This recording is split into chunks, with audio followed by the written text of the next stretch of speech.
আজ বন্ধুরা আবার চলে এসেছি আপনাদের কাছে একদম নতুন ভিন্ন ধরনের একটি রেসিপি নিয়ে।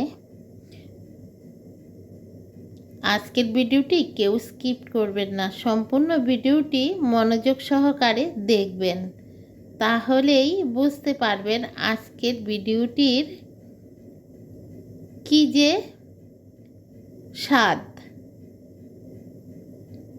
দেখুন বন্ধুরা, এখানে আমি সজনে ডাঁটা কেটে নিয়েছি।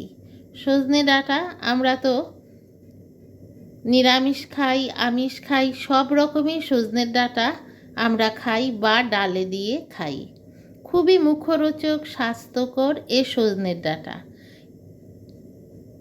যে কোনো রেসিপি করে আমরা খাই। কিন্তু আজকে আমি কি করব জানেন? এই সজনের ডাঁটার আচার বানাবো। বন্ধুরা, এই সজনের ডাঁটার আচার কে কে খেয়েছেন আমাকে অবশ্যই কমেন্ট করে জানাবেন। আজ আমি দেখাচ্ছি আপনাদের কি করে আমি এই সজনের ডাঁটার আচারটা বানাচ্ছি। আর এই আচারটা এই যে গরমের দিন এসেছে, এই গরমের দিনে খাওয়ার শেষ পাতে যদি আপনারা একটু আচারটা নিয়ে একটু চিবিয়ে খান, দেখবেন অনেক তৃপ্তি বোধ করবেন। আর আমি তাই এই আচারটা বানিয়ে রাখছি। আর এখন আমি আপনাদের সঙ্গে শেয়ার করছি অল্প করে, পরে আমি বেশি করে করে কাচের শিশিতে করে আমি ফ্রিজে রেখে দেব এবং অনেক দিন পর্যন্ত এটা খাওয়া যাবে। যদি কাচের শিশিতে করে ফ্রিজে রেখে দেন তাহলে অন্তত পক্ষে আপনারা 4-6 মাস রাখলেও কোনো অসুবিধা নাই, অন্যান্য আচারের মতো থাকবে। এবং যখন সজনে থাকবে না তখন এটা খেতে কিন্তু দুর্দান্ত একটা টেস্টি লাগবে। আর এটা তো একদম নতুন ধরনের। আপনার বাড়িতে কোনো অতিথি যদি আসে, কোনো আপনজন প্রিয়জন, সেই প্রিয় ব্যক্তিকে এই সজনে ডাঁটার আচার যদি খাওয়াতে পারেন তাহলে কিন্তু অনেকই প্রশংসা পাবেন, সবাই অবাক হয়ে যাবে। কারণ সচরাচর সজনে ডাঁটার আচার কেউই খায় না, অনেকেই জানে না। আমি যাকেই বানিয়ে দেই সেই বলে না কোনো দিন তো খাইনি। তাই আজ আমার বন্ধুদের কাছে নিয়ে এসেছি, সবাই মন দিয়ে দেখুন। আজকের আমার যে সকল বন্ধুরা আমার সঙ্গে আছেন সবাইকে দৈনন্দিন জীবন চ্যানেল 2 এর পক্ষ থেকে আমি ভারতের আসামের হোজাই থেকে জয়া আপনাদের সবাইকে অনেক অনেক শুভেচ্ছা ভালোবাসা জানাচ্ছি। আমার আজকের ভিডিওতে যদি কোনো নতুন বন্ধু বা আমার প্রতিদিন যে সকল বন্ধুরা আছেন সবাইকে সাদর আমন্ত্রণ আমার সঙ্গে সম্পূর্ণ ভিডিও জুড়ে থাকার জন্য। তাহলে দেখতে থাকুন আজকে কি করে আমি এই আচারটা বানাচ্ছি, মুখরোচক আচার, অবাক করা। এই দেখুন বন্ধুরা, সামান্য লঙ্কার গুঁড়া দিয়ে দিলাম,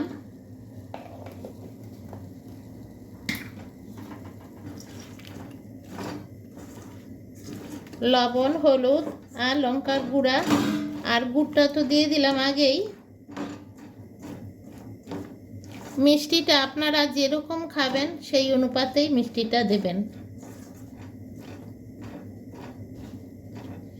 এই আচারটার মধ্যে গুড় না দিলে কিন্তু কোনো টেস্টই আসবে না।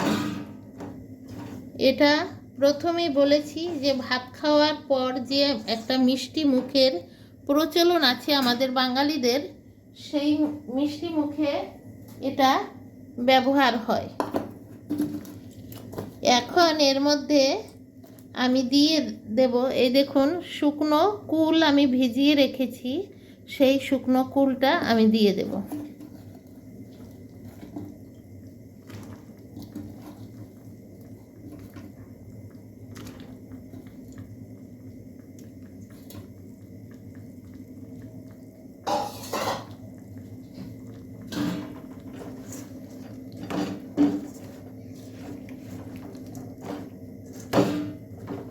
যাদের বাড়িতে এরকম সজনা আছে, এরকম করে আচার করে আপনারা রেখে দিলে অনেক দিন পর্যন্ত ভাতের পরে খেতে পারবেন, খুবই ভালো লাগবে।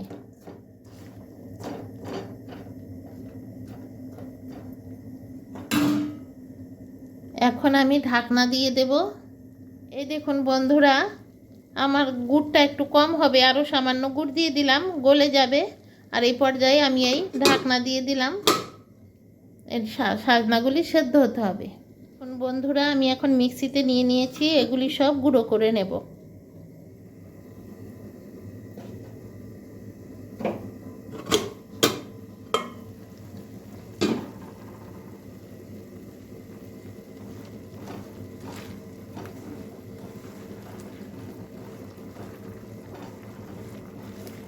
দেখুন বন্ধুরা, সাজনাগুলি সেদ্ধ হয়ে গেছে আর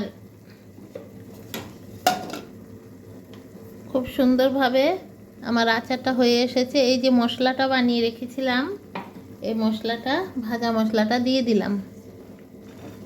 এই মশলাটা দিলে এত যে ভালো লাগবে বলার মতো না।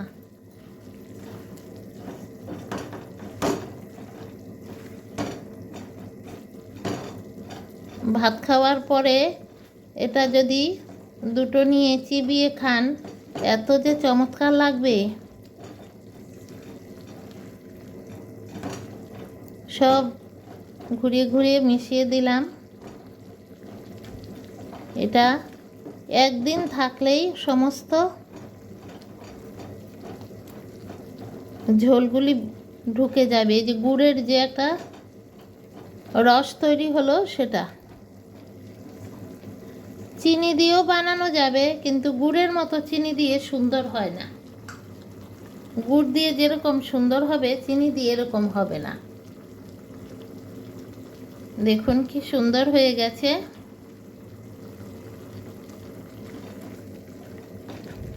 এখন আপনারা অনেক দিনের জন্য যদি রাখতে হয়, তাহলে এর মধ্যে একটু ভিনিগার দিয়ে দিতে হবে।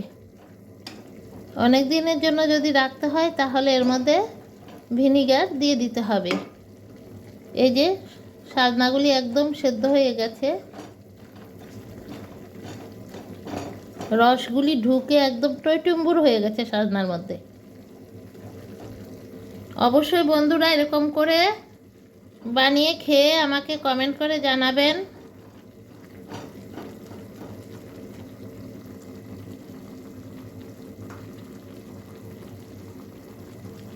অনেক চমৎকার লাগে এটা খেতে। আরও সামান্য একটু মশলা দিয়ে দেব।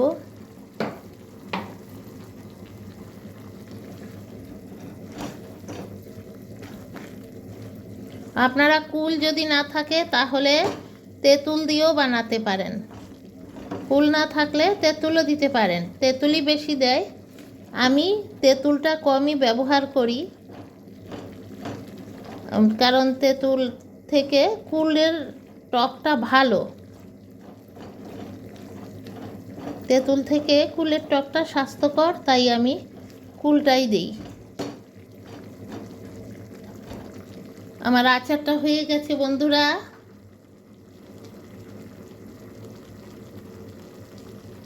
এখন গ্যাসটা নিভিয়ে দেব। এই যে দেখুন বন্ধুরা, আমার আচারটা কি সুন্দর হয়ে গেছে। আর এই যে আমার গুড়ের যে রসটা, সব রস এই সজনার মধ্যে ঢুকে গিয়েছে। আমি আবারও বলছি বন্ধুরা, আপনারা যদি দীর্ঘদিনের জন্য স্টোর করে রাখতে চান, তাহলে এর মধ্যে একটু সামান্য ভিনিগার দিয়ে রেখে দেবেন। আমি ভিনিগার দেইনি, আমি আরও বানাবো তখন ভিনিগার দিয়ে রাখবো। এটা আমরা এখন খাওয়ার জন্য বানিয়েছি, তাই এখানে আর আমি ভিনিগার দিলাম না। 2-4 দিন 7 দিন এভাবেই থাকবে ফ্রিজে, কোনো অসুবিধা নাই, তাই ভিনিগার আর দিলাম না। দেখুন বন্ধুরা কি সুন্দর হয়েছে। তাহলে বন্ধুরা আপনারা সবাই এরকম করে বানিয়ে অবশ্য খাবেন, আর আমাকে কমেন্ট করে জানাবেন কেমন লাগলো আজকের আমার এই রেসিপিটি। যদিও ডেইলি লাইফস্টাইল, তারপরেও আমি মধ্যে মধ্যে এই রান্নাই শেয়ার করি। বন্ধুরা আমার ডেইলি ব্লগ, সবাই আমার চ্যানেলের ভিডিওগুলি দেখবেন। বিভিন্ন রকম ভিডিও আছে, বিভিন্ন রকম রান্নাও আছে, আপনাদের অবশ্যই ভালো লাগবে। আর সবাইকে অসংখ্য অসংখ্য ধন্যবাদ এতক্ষণ পর্যন্ত আমার যে সকল বন্ধুরা আমার সাথে আমার ভিডিওতে রয়েছেন প্রত্যেককে। তাহলে বন্ধুরা আবারও দৈনন্দিন জীবন চ্যানেল 2 এর পক্ষ থেকে কাছের দূরের সকল বন্ধুদের রইল অনেক অনেক প্রীতি ও ভালোবাসা। আজ রাখি, আবার আসবো নতুন আরেকটি ভিডিও নিয়ে। টাটা।